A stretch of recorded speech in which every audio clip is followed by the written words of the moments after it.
What is up, everybody? Thanks for coming to practice with me again. Today we are going to be throwing the Brunswick Combat Hybrid. This nice looking ball. So here's a close-up of my layout.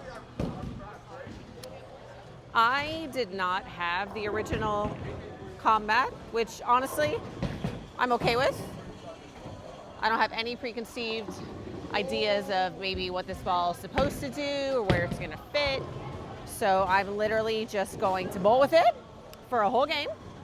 For those of you that are new, we're just going to bowl one full game. I am bowling on like a leftover house shot. There's been people here before me, so it's not quite fresh, but we're going to give it a whirl and just kind of see what the Combat has in store. And again, this is the Combat Hybrid. So let's start over here on lane 20. And I always generally start around the track.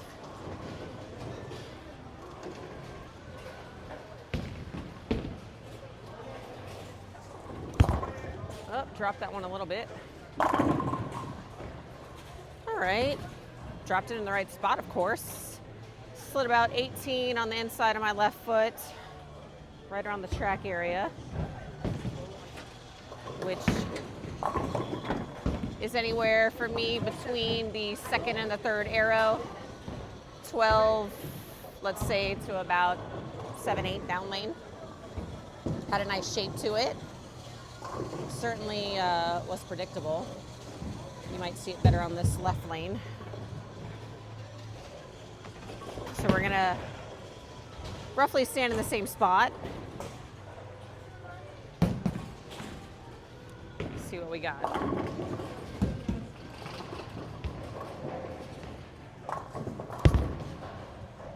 Didn't quite, oh, don't feel like I quite caught that one at the bottom. Got lucky with the late slap of the 10. Who doesn't like that reaction, right? Actually, you know what? We're gonna put a piece of tape in here because tape should be your bestie in bowling. Should never feel like you gotta hold on to the ball. And who knows? Might end up taking it out by the end of the game, so we'll see, to be determined. But for now, we're gonna put it in here. If that's the one piece of advice I can give everybody, is that the feel matters.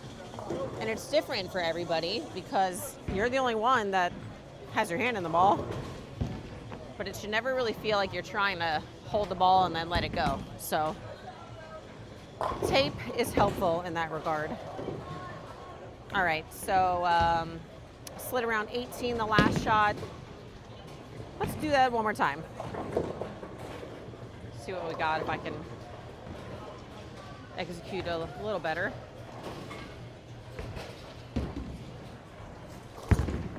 Oh, that was way better. Oh, and the same results, but a different feel. Like that one, my arm swing was a lot freer, as I would say. I didn't feel like I was gonna lose it at the bottom and then try to grab it a little bit and then let it go at the point of release. Too much going on there, so the tape was very helpful. Let's see if we can, it's kind of hard to see the oil rings. We'll try and get the light to catch it just right, but they're pretty tight. I always like to show people. Now, obviously, depending on your ball roll, that could change a little bit. So let's play about the same line over here as we did the last shot. See if I can get through it a little better.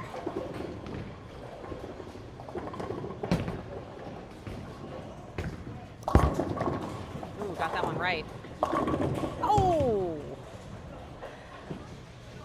And I slid around 16, so that ball was quite a few boards right of target, more going up the lane.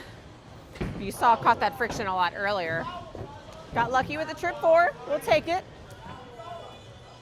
But if that's where I was bowling, I would not be staying there long because that ball motion tells me I'm going to hook from there. And probably going to 4-pin, 4-9 at some point. So trying to stay ahead of the move, obviously, is critical no matter what ball you have in your hand. So another piece of advice I would tell you is even on the shots you maybe don't like off your hand, maybe you missed your target, you weren't off balance, whatever the case may be, watch the ball motion. You'd be surprised that there are going to be moments where your bad shot actually wasn't that bad, and it may tell you information that it actually is a good place to play. So just always pay attention no matter what. All right. We're going to try and get around the ball a little bit more. Again, if you watched any of my other videos, my moves are not substantial. We're going to move a couple boards left and just try to create a little bit more angle to my target and see what we got.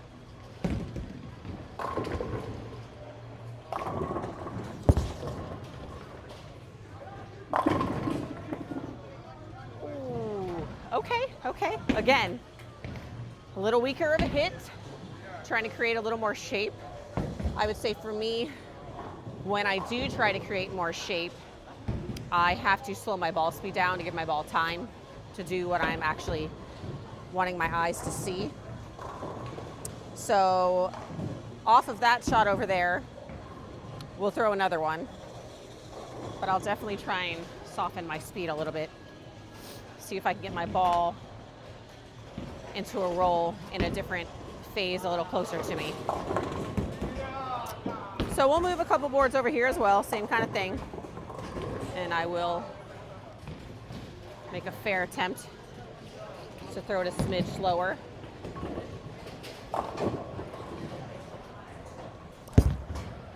That was better. So a couple boards left with my feet.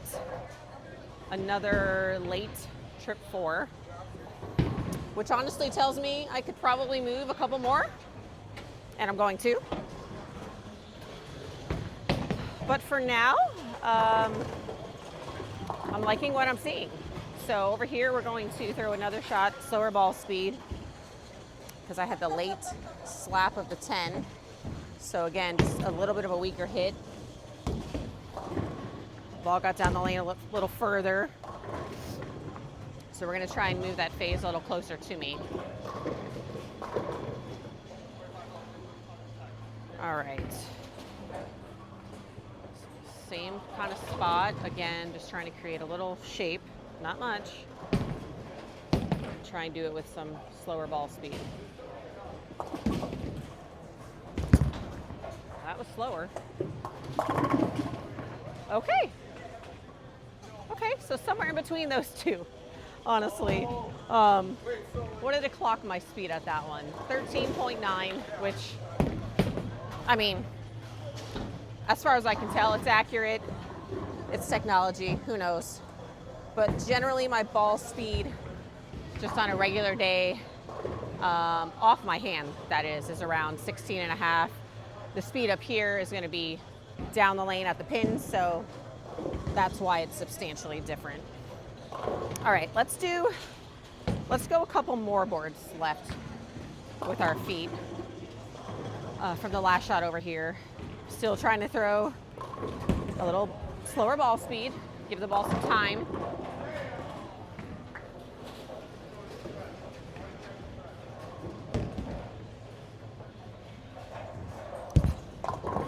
That's gonna get behind it. Oh, and got lucky. So I said it's gonna get behind it, meaning behind the head pin. I did not quite get that ball to the right early enough. It got right down lane, which gets me in trouble a lot of the time because the ball just runs out of lane to create that shape. I got lucky with a weak shaker, as I would call it, but that's obviously something I'm not the strongest at doing. making my angles a lot steeper, slowing my ball speed down. Like, that's just not what I naturally have a tendency of doing. So when I'm trying to create that, it's just a lot harder. But that's why we practice, people. That is why we practice. And thanks for coming to practice with me. So we're gonna do the same thing over here. We're gonna move a couple more left with my feet. Try to slow it down a little bit. And see what we got.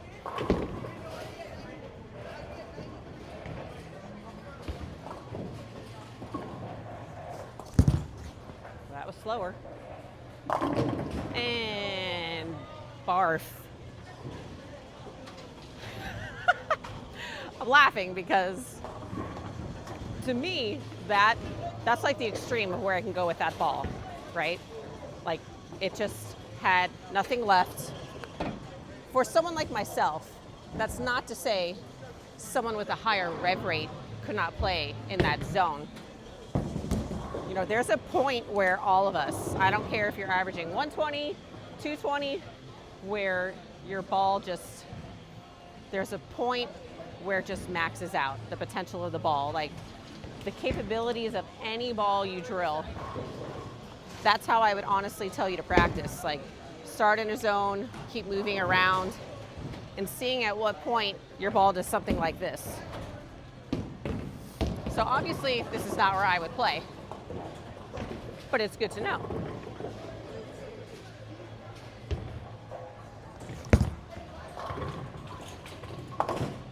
Get one, we move on. And if you're keeping score, that was the front 8 followed by a 7-10. So, wah, wah. So we have last frame here. Let's do the opposite, okay? Because we did not go far to the right and try to get behind the ball. Let's say there's somebody out there, doesn't have a crazy rev rate, doesn't really get around it, is just a lot more straighter. Let's try and move to the right, be a little flatter with our hand, more behind it, and see what we got. So again, the opposite direction. Just trying to play more up the lane.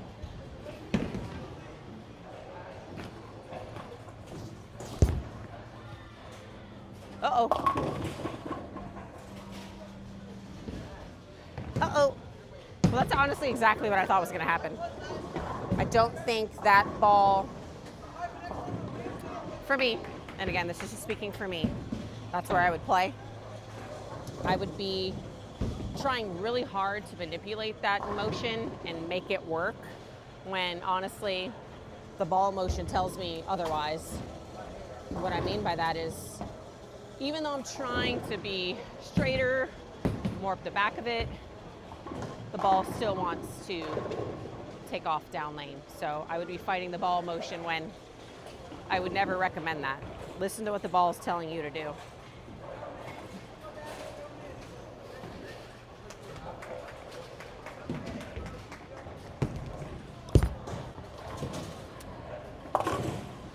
Pick up the spare. Let's try and end on like a really good shot. So I'm gonna go back to just left of where I started. So not quite exactly to the right, but definitely not the extreme left of where I was trying to play with this ball. And by extreme, I'm not sliding on 35, of course. So we're gonna try and slide around 20, right in the middle. I would say vast majority of people play in that part of the lane, which is great. That's why it's called the track. Let's see what we got.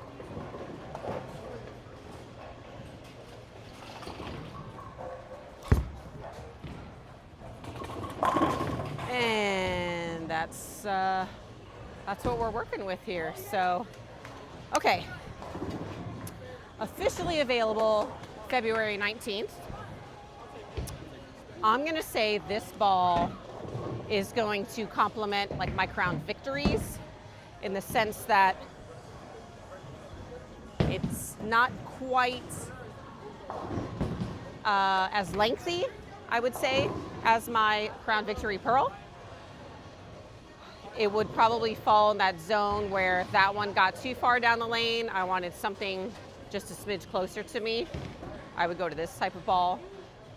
I love the hybrid cover stock, which don't get confused with the finish of it. Hybrid just means it's part pearl and part solid mixed.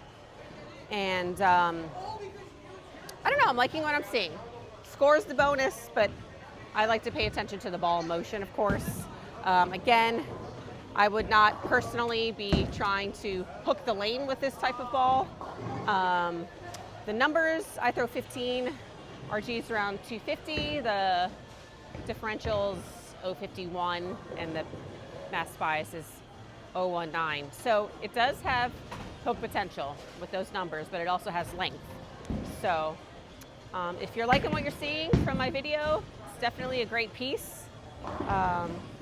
Hit up your pro shop again. It's available February 19th. And as always, thanks for coming to practice with me.